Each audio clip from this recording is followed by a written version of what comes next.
Hello everyone. Today we're going to perform the experiment calorimetry. This experiment is divided in two parts, part 1 and part 2, which will explore two different types of experiments. So let's begin with part 1. So in part 1 you are going to calculate the Q of hot water, the Q of cold water, and the Q of the mixing reaction of two different amounts of hot and cold water. To do this, you need to have a water bath to produce hot water. The water should be at a temperature higher than 70-75 degrees. So right now I already set up a water bath and I'm going to show you the setup. Okay, so to make hot water, I use a hot plate right here, which has the hot plate and the stirring function. And then I need these rubber gloves to manipulate the hot beaker, otherwise I will burn myself. So then I put water, plenty of water inside the beaker. This is a 600 milliliters with beaker. I filled it to the maximum level so that I have plenty of hot water for all of my experiments. Then I clamped a thermometer right inside the water bath to be able to monitor the temperature. So right now I reached 90.6 degrees Celsius, so my water is ready to begin the experiment. So what I would do right now is to use my rubber glove, turn off the stirring, turn off the heat, take away the thermometer, and grab my hot water. So in this part, we are going to perform 3 runs. The first run will be equal amounts of hot water and cold water. So I'm gonna use 100 milliliters of cold water and mix it with 100 milliliters of hot water. A very, very important thing that you need to keep in mind when you perform calorimetry experiments is that calorimetry completely evolves around the temperature concept. So having accurate temperature measurements is crucial for the experiment to produce the desired results. Therefore, what I'm gonna do is to measure the 100 milliliters of cold water first, because this is basically at room temperature, so even if I leave it there for 10 minutes, its temperature won't change. So I am going to measure. For a reminder of how to perform liquid measurements using a cylinder and how to read the meniscus, please look at the video posted on Canvas.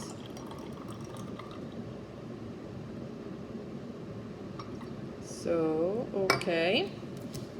So this is 100 milliliters of cold water. And I am gonna put it in the calorimeter. Then I am going to measure 100 milliliters of hot water and leave it in the cylinder until the very end. And then I'm gonna show you why.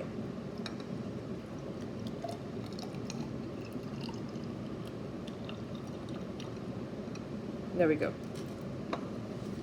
So now I have in my cylinder the hot water. So I already put inside the calorimeter my cold water. Can you see it? My cold water.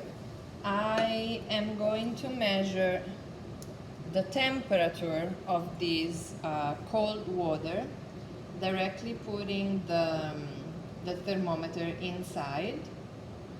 The temperature is 20.2 degrees Celsius, and you need to write down this number, 20.2. So then I will put my stir bar inside. Then I will take my hot water, which I previously measured, 100 milliliters. I am going to measure the temperature of this hot water and wait for the temperature to stabilize.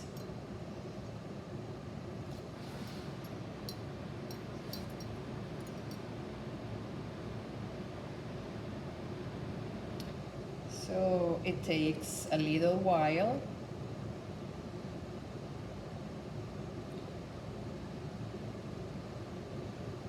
So now it's stabilized and the temperature of my hot water is 64.5 degrees. So I am gonna write down this number, 64.5. I am going to put the hot water very quickly inside, close the calorimeter, activate the stir bar, and put my thermometer inside. So now I have to wait for the temperature of the thermometer to be stable, which means that the hot water and cold water completely mixed and the temperature reached the final value. So now my reaction came to completion because the temperature reading remains constant to 39.4 degrees. So this is the equilibration temperature of my 100 ml hot water plus 100 ml cold water reaction. So now I'm gonna write this down on my table and move to the second experiment. So the second experiment will be mixing 50 milliliters of cold water with 150 milliliters of hot water and repeat the same procedure. And then the third run will be mixing 150 milliliters of cold water with 50 milliliters of hot water and repeat the same procedure. And then we will do the calculations together. In part 2 of the experiment, we are going to explore the melting of an ice cube. Specifically, we are going to measure the heat of the ice melting. So the heat of the ice melting is something that we cannot measure directly. However, we know that the heat of a reaction is the sum of the heat of all the reactions that are intermediate, or that they are involved in the global reaction. So when we put an ice cube into a hot water, there are three processes occurring. One is the melting of the ice cube, which we will call Q ice melting. The other one, the second one, is the melt warming. So the mass of the ice cube that has been melted, which has 0 degrees temperature, now gets mixed with the hot water, so it warms up. So from 0 degrees, it will arrive to a higher temperature. So we will call this heat melt warming. The third process is the heat of the bulk water. So the bulk water had an initial temperature, let's say 80 degrees, and then it got mixed with cold melt, ice melt, so its final temperature will be lower. And we will call this Q bulk water. So we know that the sum of these three heats, Q ice melting, Q melt warming, and Q bulk water, the sum of these three equals 0 in a closed system. We can consider our calorimeter a closed system. So although we cannot measure directly the Q ice melting, we can measure the Q bulk water and the Q melt warming. So by measuring these two heats and knowing that Q1 plus Q2 plus Q3 equals 0, we can indirectly measure Q ice melting. So now I am going to explain the procedure to weigh the ice cube. So according to the lab manual, the first thing that we need to do is to take a paper towel, dry the ice cube from any humidity that might be on the surface, dry the ice cube, get rid of these, take a second paper towel, wrap the ice cube very well, put it in a 200 milliliters plastic beaker, prepare the balance, and when the balance is ready, you weigh the whole thing. So the whole thing is 45.917 grams, which I am going to write. Then I am gonna take the whole beaker plus paper towel plus ice cube. I am going to take my ice cube, put the paper towel back in the beaker, put the ice cube inside the calorimeter, and then weigh the empty paper towel and beaker. So now these weigh 30.307 grams, which I'm going to write down. So the weight that the whole thing plus the ice cube had needs to be subtracted by this new number, which will give me by difference the weight of my ice cube.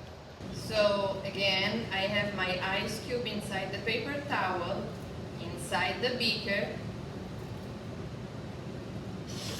I am gonna weigh the whole thing and write the weight down. So now I can take my ice cube here. I already filled my calorimeter with hot water, with 200 milliliters of hot water. I am going to measure the temperature of my hot water,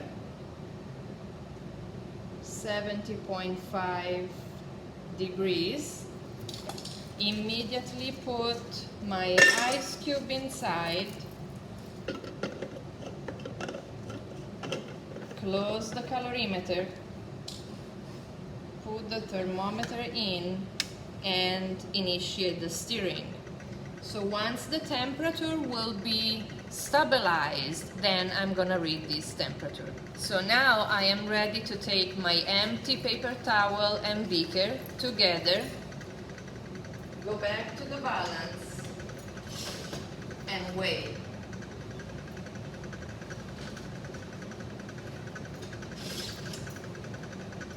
So now the temperature of the first run with 200 milliliters of water and the first ice cube has been stable for a while to 69.7 degrees. So this is my final temperature for run number 1.